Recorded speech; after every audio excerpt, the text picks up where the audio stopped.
Hello, Giggs. Hello.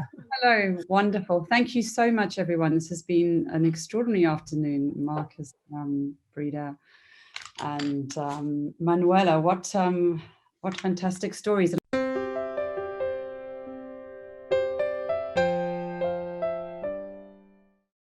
And Mokichi Okada, who started and developed natural agriculture, thought about the principles of it, but naturally the difference in environment, depending on location, climate, surroundings, and so on, makes it difficult to apply one principle for all. So we all have to look into what could be done in different countries, different climates, etc.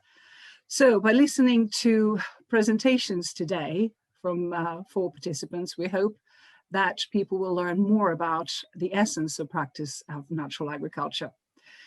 I'm delighted to be here and to share my story and Erica's story on Griffin Natural Agriculture, and which is actually such a recent project, because this was really only birthed over lockdown. And I think at the beginning of lockdown, what happened was we suddenly realized there was this incredibly shortage of quality fresh produce. And within this as well was the incredible separateness of humanity all tucked away in their houses. And Erica and I decided to set up this company and just literally start growing and put our heads and our hearts together and try and work out how to solve this dilemma. We were certainly gifted with the fact that we had this, just recently bought a property adjacent to our home, and which we were going to create a community space. And actually this food project just sort of took it into a whole new direction. And so initially it was pretty overwhelming when we sat down to plan what we were going to do and how we were going to do it. And even though I was so incredibly well read on natural agriculture, the overwhelming sort of prospect of this ended up with us employing a Kew gardener specialist, and who was very well read and had a lot of knowledge. And he came and joined us for a couple of weeks, and it was the most extraordinary thing was that suddenly everything became really systematic, and in actual fact, the whole adventure and the enthusiasm, the joy seemed to completely dwindle. And it was at that point, I suppose, I had my first lesson in natural agriculture, because we then started looking into why this was the case. And we decided to go up to visit Shinya, who is very luckily almost a neighbor of ours, and have a look at natural agriculture in practice. And it was just extraordinary to put natural agriculture, the actual readings and the knowledge, which had been so intuitively and curiously aligned to myself, and see it in practice. And we spent hours there with masks and distancing and all that craziness going on. But we were both so utterly enthused and motivated. And we came away there going, we can do this. We have got the entire foundation and the essence, well, I suppose the purity of essence of what we want to do is really work with nature to create incredible food for the community. And so we went back and we spoke to our lovely Kew gardener, who thought we were completely bonkers. He was like, you guys are diving into the deep end, while we completely discarded all his textbooks and all of his learnings. In actual fact, with that, discarded all the rigidity of scholarship. Because I mean, my background is actually nutrition, and I've studied nutrition for several years and have a deep knowledge of plants and healing. And Erica came with a extraordinary knowledge of seeds and seedlings.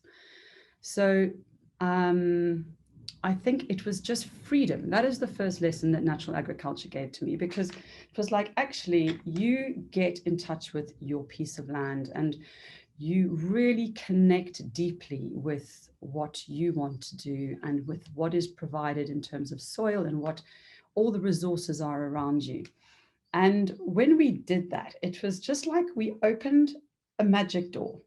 It was like everything flowed.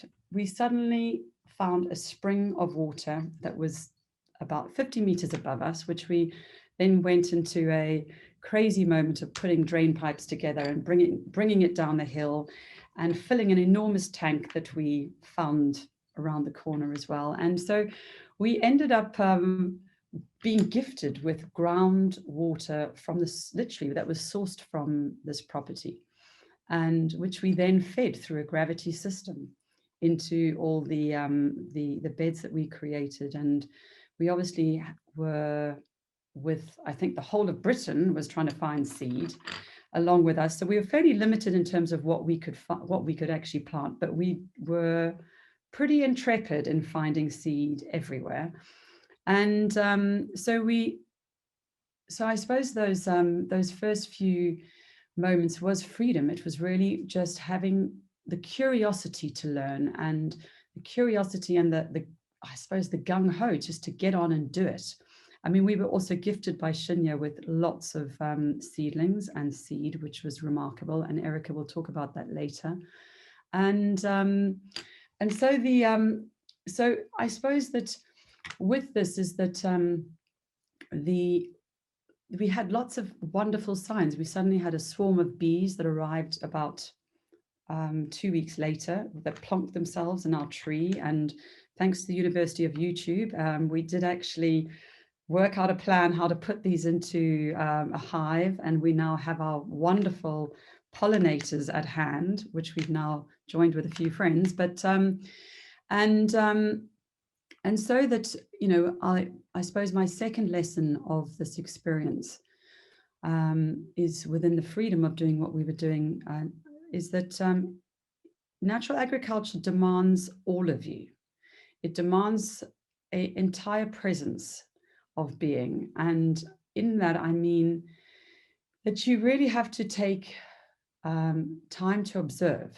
And so we spent a lot of time with our plants, with our seedlings, with how things were growing, what our challenges were, and actual fact, a lot of self-reflection. And I think in that self-reflection, that a lot of problems that could have been really big problems ended up being less so, because we had reflected on things before they became too big, whether that was, I'm listening to you, Brita, in terms of the caterpillars, or, you know, the aphids, or a whole host of things, that actually that time to spend within your garden was time for us that really was the answer to challenges.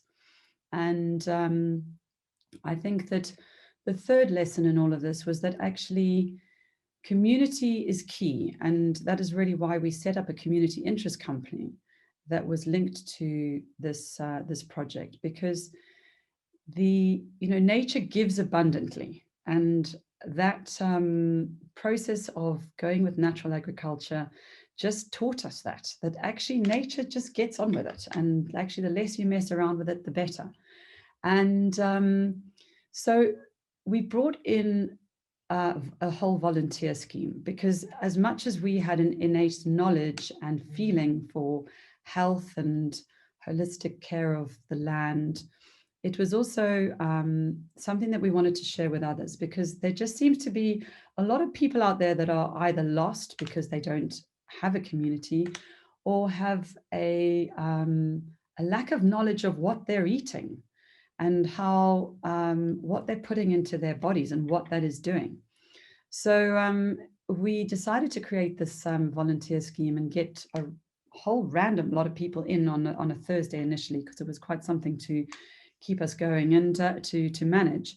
But on those days that all those volunteers came and are part of that land and are working the land, and we're all there together, there is something really dynamic in that process. There is, and that's when natural agriculture comes alive. And for me, that experience has really been remarkable.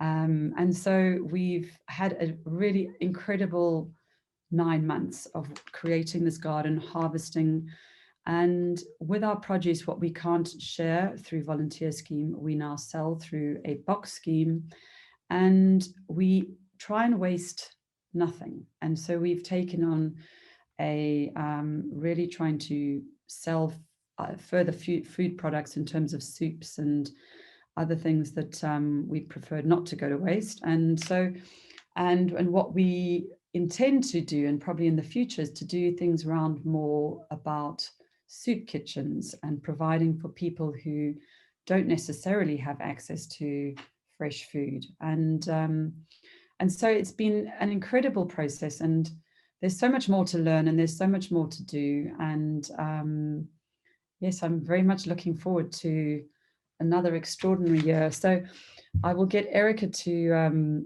take over and maybe run you through more about the seeds and the practice of what we have achieved.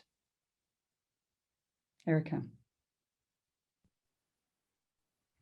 Thanks, Gigs. And yeah, it's as Gigs has said, it's just been the most unbelievable journey, in not only in times where we kind of really need this, or the world really needs it, this land really needs it, the soil needs it, but also so much for the people. And as a partnership together, we really achieved quite a miraculous thing since April. Yes, so my side is, we're actually both from South Africa. So one of the challenges that we both found was the lack of sunlight in the UK and the very, very short and condensed summer months. And so I was really quite amazed that I was meant to be growing chilies and peppers and tomatoes in January.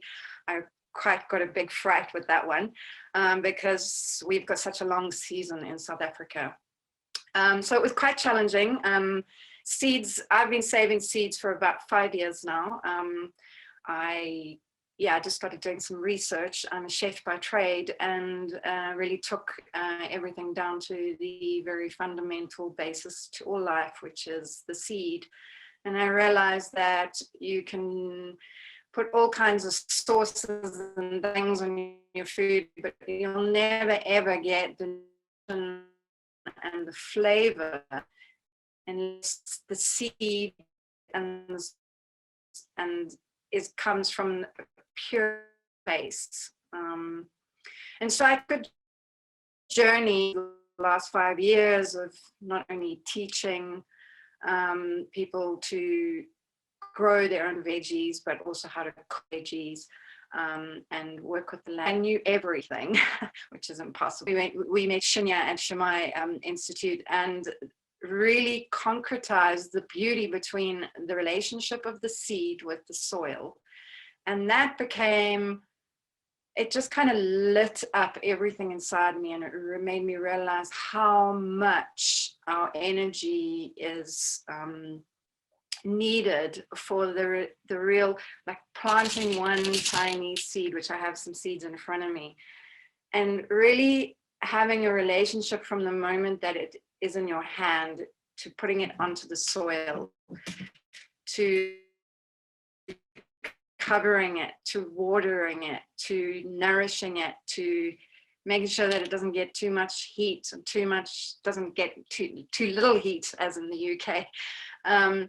And then planting it in the soil. And what was really great for me to learn is from the natural agriculture side, is to plant the seed in the same place every season, so that the soil and the seed have a relation or create a relationship. And it was amazing when Shinya showed us just the remarkable evidence that his crops got better and more strong, fighting different diseases. And so that was just amazing. And also just we grew a lot of flowers in amongst our veggies for bees, really realizing that the bees pollinating the seed, the flowers to create the seeds, has been really, is such a needed thing.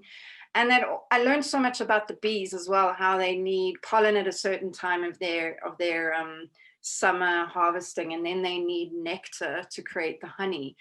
And something that I will definitely grow more of is nectar producing plants and flowers. One thing that I thought was really amazing was our Three Sister bed. So I'm not sure if anyone's aware of the Three Sisters. It's a South American thing, but they do it a lot in Africa, where you grow a corn and you allow it to grow, and then a bean next to the corn so that it has something to grow up as a pole, and then a pumpkin or a squash to cover the ground so that there's no evaporation of it. Acts as a mulch. So it's a natural symbol. I was really amazed. I've never grown such great corn. So it was quite a remarkable thing. And the sunflower that you see now, we planted right at the back to encourage the bees to come through the squash plants, the corn plants, and also the beans, so that they would pollinate all the way before they got to the sunflowers. So I think that really helped. Yeah, in terms of seeds, it's just my great love. I've been following Vandana Shiva, who's an Indian seed and fruit sovereign, for quite a few years, and just learning about how things are really moving in different parts of the world, and how it's so important to save our own seed, the differences of being able to save seed with cross-pollination, and also hybrid seeds, and being able to have a good stock of seed. I think that's our future, really our future in freedom from giant corporations and yeah, people like that. And so one big thing is that I saved seed this year, and we've created some seed packets, but that I'd like to introduce more into the community areas that we're going to be moving Griffin into. And also to create a seed bank. That's the next thing on our agenda this year, is to and a seed library so that people can share seed. So yeah, that's it's just been the most amazing experience. I have been growing ever since I was a little girl. My mom's a big gardener, and I've never thought we could do something so remarkable in such a short period of time, with quite a lot of hiccups and challenges. But then as soon as we let go to the flow of it, water arrived and bees arrived and the polytunnel arrived, and it all just kind of happened so perfectly. And so in a way, it's really about just kind of flowing with the naturalness of a piece of land.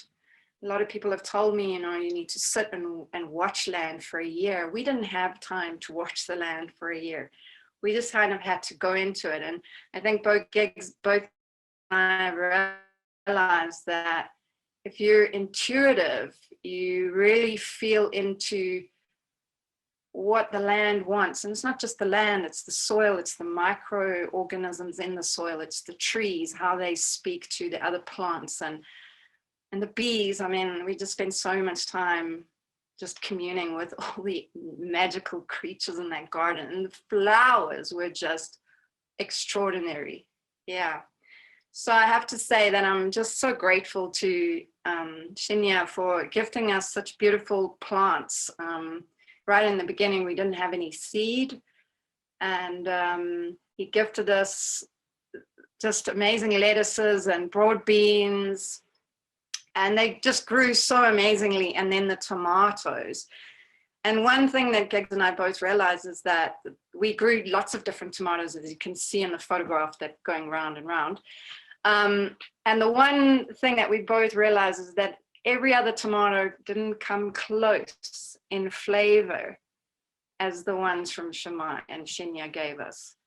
And it's just a testament to how much communion you need with a seed, just coming straight from the seed all the way through, and then saving the seed, and having that fluidness is really part of this natural agriculture, which we've learned so much about, and I really look forward to what we're going to be doing this season. So thank you very much. I don't know if Gigs, you wanted to share something more?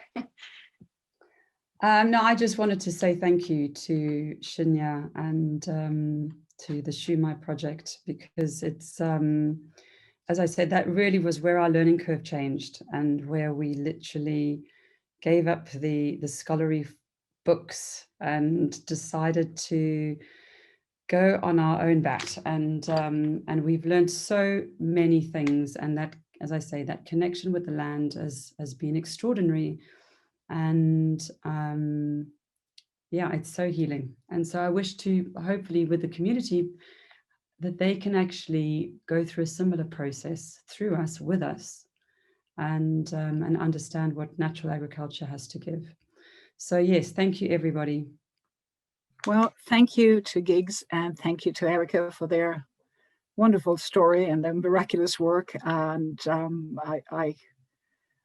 I just have this lovely image of a basket of vegetables in Yatesbury sometime in August, and I looked at it and I could not believe how beautiful it was.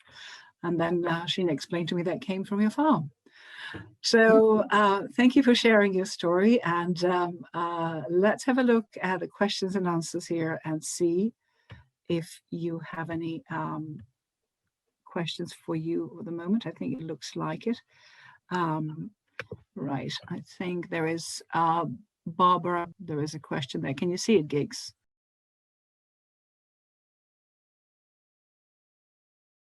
That's a very interesting question, Barbara, because both Eric and I are sort of stranded in South Africa, and so it's, you know, the volunteers are really keeping the garden going, which is another reason why it's a good feeling to have people, other people involved in this project.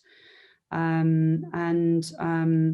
know, so this is our first winter in a sense, which we thought, because when the project started, actually, by the time we got it going, it didn't really start until the idea was birthed probably March, April. We really didn't start planting until April, May.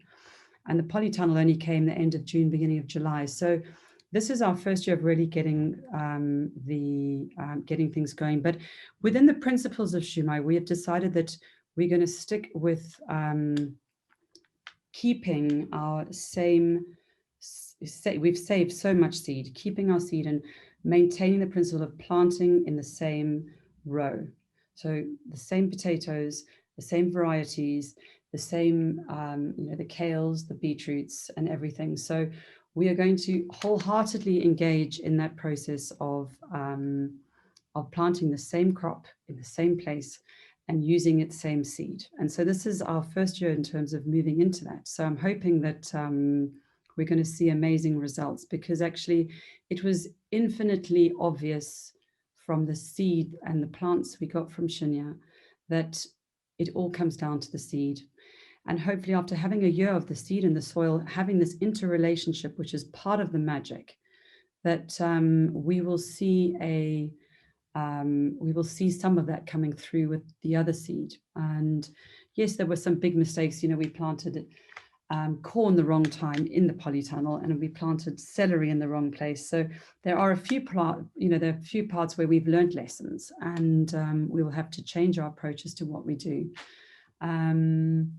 But all I can do is to encourage is that, I mean, my background, as I say, is nutrition, and I've always had a little vegetable plot, and where I've pootled about in, but nothing on this scale. And I can only encourage you that this is something that anybody can do, and it really doesn't take an encyclopedia of knowledge.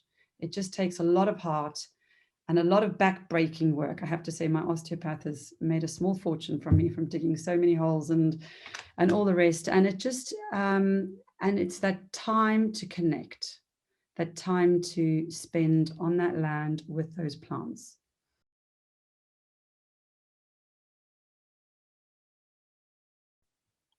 Sure. Yes. So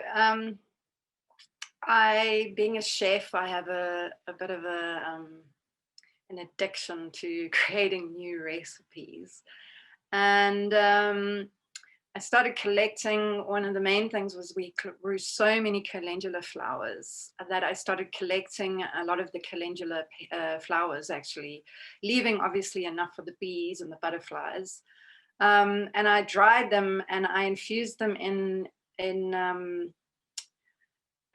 coconut oil.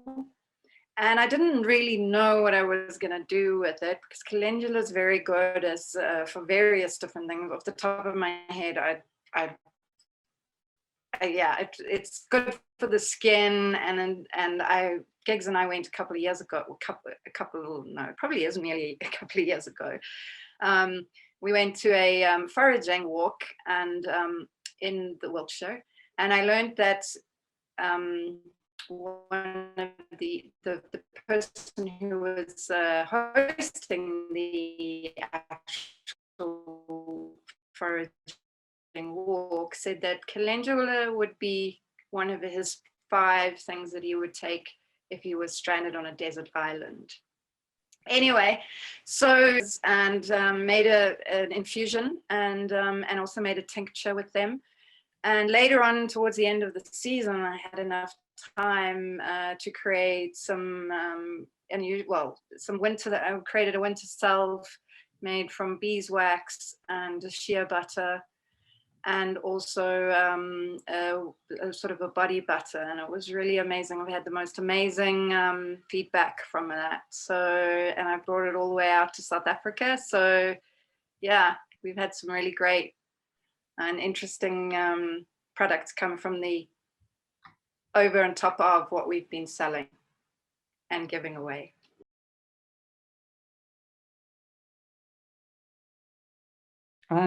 I also see we have a few other questions here. I'll try and answer all of them at once because I think we're running out of time. But, you know, we also have very acidic soil and it's incredibly sandy.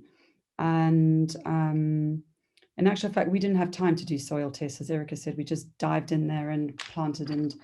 But we did so much grass cutting and mulching, and we took all the grass and from the surrounding areas, and we went into the woodlands and collected leaves, and we really tried our best to cover as much earth as possible with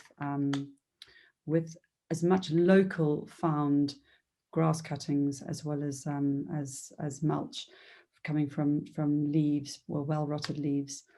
And we also decided not to do any sort of organic fertilizers and I have a family of biodynamic farmers, and it's incredibly intensive, that. And I think, again, it comes with this faith. You have to have faith in what you're doing, and with that seed, with that soil, and with that plant.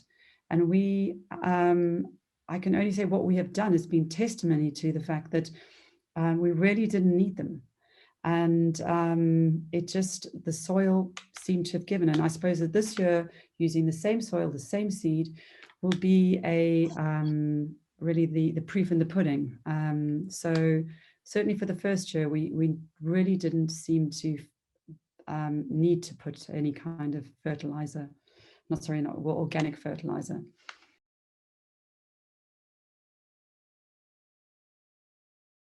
And grass growing, yes, well, the grass grows. So it's lots of volunteers and little fingers just having to pull those out where they get too long and too wieldy, and we literally just leave them lying on the ground in the furrows next to the growing areas. So it's just, and that's part of the joy, because actually when you're on your hands and your knees and you're pulling a tiny grass seedling, is that you then see everything. You see all the bugs, you see what's going on there.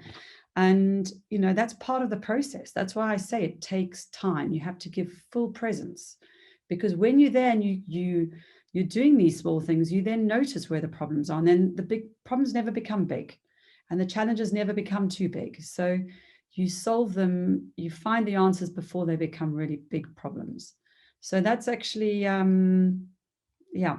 the grass has been a gift, and along with the nettles and the docks and every other thing that's come where it shouldn't have been. But in some places we've let those grow because equally they are providing pollen at good times. So it's all balance. I hope that helps, but I see that we've also run out of time. So I'd just like to, again, thank you again, everybody. And thank you for listening to our story and sharing yours. Well, thank you very much, Giggs, and thank you very much, Erica. I'm sure that your story is as inspirational for everybody else as it is for me, not only because I've also had my experience with marigolds and coconut oil in Yatesbury Farm, but for many other things. Thank you very much. Now, I think, as they would say in these type of programs, and the moment that we all waited for is the moment to go over to Shinya.